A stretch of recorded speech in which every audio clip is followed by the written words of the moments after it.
जय हिंद छात्रों, हम पढ़ेंगे इस क्लास में क्लास 9 चैप्टर फर्स्ट हमारे आसपास के पदार्थ के अंतर्गत गतिज आणविक सिद्धांत के आधार पर कुछ परिभाषाओं की व्याख्या करेंगे।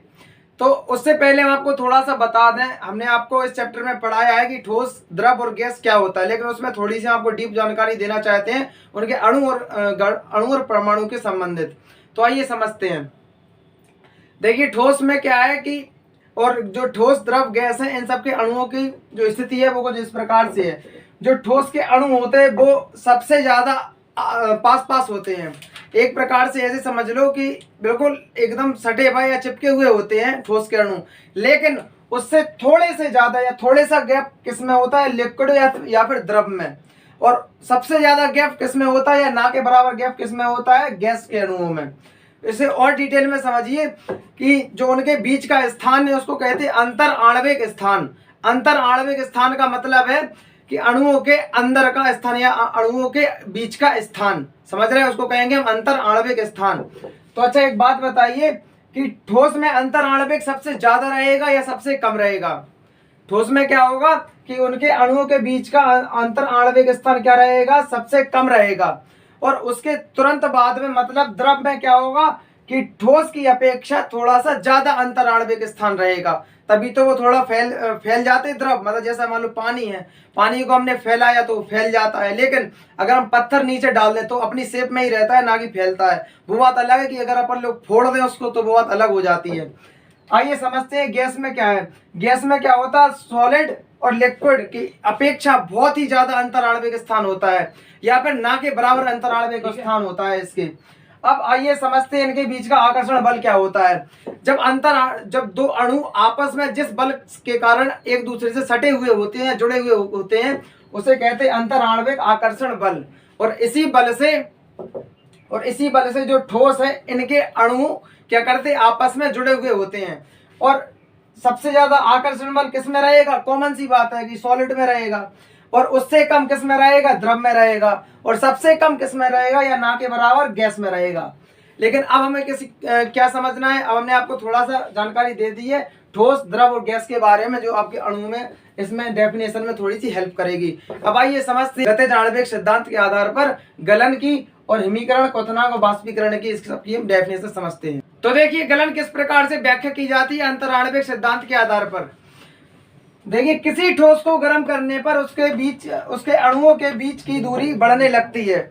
जैसे अगर हम कोई ठोस गर्म कर रहे हैं, ठोस कोई भी उदाहरण ले लो, जैसे बर्फ ले लो, बर्फ को नॉर्मल अगर फ्रिज से बाहर निकाल रहे हैं तो क्या होगा, उसके अणुओं के बीच की दूरी बढ़ने लगती है तथा उसके कणों के बीच का अंतर आणविक आकर्षण बल, ये मेन पॉइंट है आपका, अंतर आणविक आकर्षण बल कम होने लगता है। मतलब जो उनके बीच के अणु हैं या कण हैं वे एक दूसरे को बहुत टाइट पकड़े हुए हैं, लेकिन जैसे ही हम उनको गर्म करेंगे या हीट देंगे वो क्या होंगे, धीमे धीमे क्षीण होना या फिर कम होना चालू हो जाएगा। जिससे क्या होगा कि ठोस जो है द्रव में परिवर्तित होने लगेगा। उसके कणों के बीच का अंतर आणविक आकर्षण बल कम होने लगता है। और फिर एक ऐसी स्थिति आती है जिसमें ठोस के कण स्वतंत्र होकर, मतलब जो ठोस के कण है आपको क्या होगा, वो बिल्कुल स्वतंत्र होकर क्या होगा, टहलने लगेंगे। तो ये कैसी स्थिति कहलाएगी, एक द्रव अवस्था कहलाएगी। स्वतंत्र होकर गति करने लगते हैं, अर्थात ठोस द्रव में बदल जाता है। इस क्रिया को क्या कहेंगे हम, गलन। ये मान लो ठोस के कण है, अब यहाँ पे हमने इसको हीट दी, हीट देने के बाद स्थिति क्या रहेगी कि इसके जो अणु यहाँ पर कण है दूर दूर हो जाएंगे। अब आइए समझते हैं हिमीकरण के बारे में। हिमीकरण में ठीक इसका उल्टा होता है। उसमें क्या कर रहे थे, हम उसको गर्म कर रहे थे, यहाँ पे क्या करेंगे, टेम्परेचर कम करेंगे या फिर एक प्रकार से ठंडा करेंगे। तो देखिए, किसी द्रव का ताप घटाते हैं तो उसके अणुओं के बीच की दूरी कम होने लगती है। इसमें क्या हो रहा था कि दूरी बढ़ रही थी और इसमें क्या हो रहा, दूरी कम हो रही है। तो उसके बीच की दूरी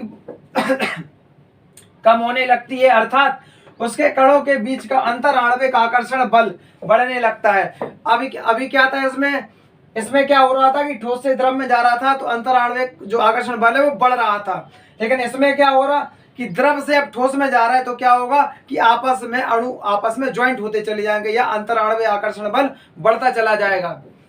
अंतर आणविक आकर्षण बल बढ़ने लगता है और द्रव ठोस में बदलने लगता है। यह प्रक्रिया क्या कहलाएगी, आपकी हिमीकरण या फ्रीजिंग कहलाएगी।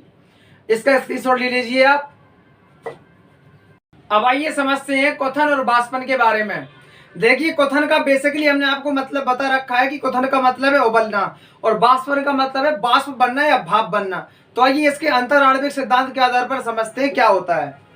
किसी द्रव को गर्म करते हैं तो क्या होता है, उसके द्रव के अणुओं में गति होने लगती है। जो उसके द्रव के अणु होते हैं, जब वो हीट पकड़ते हैं तो क्या होते हैं, एक दूसरे से दूर की ओर भागने लगते हैं या गति होने लगती है। गति होने लगती है तब उसको हम गर्म करते करते एक ऐसी स्थिति पर लाते हैं, एक ऐसी स्थिति आ जाती है जिसमें द्रव नीचे की सतह से उठकर ऊपर की ओर आने लगता है। जैसे कि अपन ने चाय खोलती हुई देखी, उसमें अगर आपको प्रैक्टिकली बताएं, जैसे चाय खोलती है तो उसमें जो चाय पत्ती डाली जाती है वो क्या, जब एक टाइम ऐसा आता है चाय जिसको चाय उबलने बोलते हैं अपन लोग, जब वो चाय खोलती है तो क्या नीचे की चाय पत्ती ऊपर और ऊपर की नीचे जाती कि नहीं, एक प्रक्रिया चालू हो जाती है। वही कंडीशन है आपकी क्वथन की या बॉइलिंग की या उबलने की। इसमें क्या लिखा है, जिसमें द्रव के नीचे की सतह के अणु ऊपर आ जाते हैं और ऊपर के नीचे चले जाते हैं, अर्थात बुलबुले आने लगते हैं। यह प्रक्रिया क्या कहलाती है, आपकी क्वथन कहलाती है। बाष्पन में देखिए, जब किसी द्रव को इतना गर्म करते हैं कि उसके द्रव के अणुओं की गतिज ऊर्जा इतनी अधिक हो जाती है कि वह अपने द्रव की ऊपरी सतह को छोड़कर वायुमंडल में मिक्स हो जाए या घुल जाए, यह प्रक्रिया क्या कहलाएगी, बाष्पन। आइए देखें लिखे कैसे इसे। जब किसी द्रव को इतना गर्म करते हैं कि उस द्रव के कुछ अणुओं की गतिज ऊर्जा इतनी अधिक हो जाती है कि उसके द्रव की ऊपरी सतह को छोड़कर वायु में घुल जाते हैं, यह प्रक्रिया क्या कहलाती, बाष्पन कहलाती है। थोड़ा सा हम आपको बता दें कि थोड़ा चित्र के माध्यम से और समझ लीजिए। जैसे मान लो ये एक कोई बर्तन है, यहां से हमने इसको आग या फिर ऊष्मा देना प्रारंभ कर दिया। इसमें क्या है, जल भरा है। अब हमें क्या करना है, इतना ज्यादा गर्म करना है कि ये भाप बनकर ऊपर हवा में उड़ने लगे या वायुमंडल में मिक्स हो जाए। और जब ये खोलने लगेगा, ये प्रक्रिया किसकी होगी, आपकी क्वथन की। शायद आपको समझ में आ गया होगा।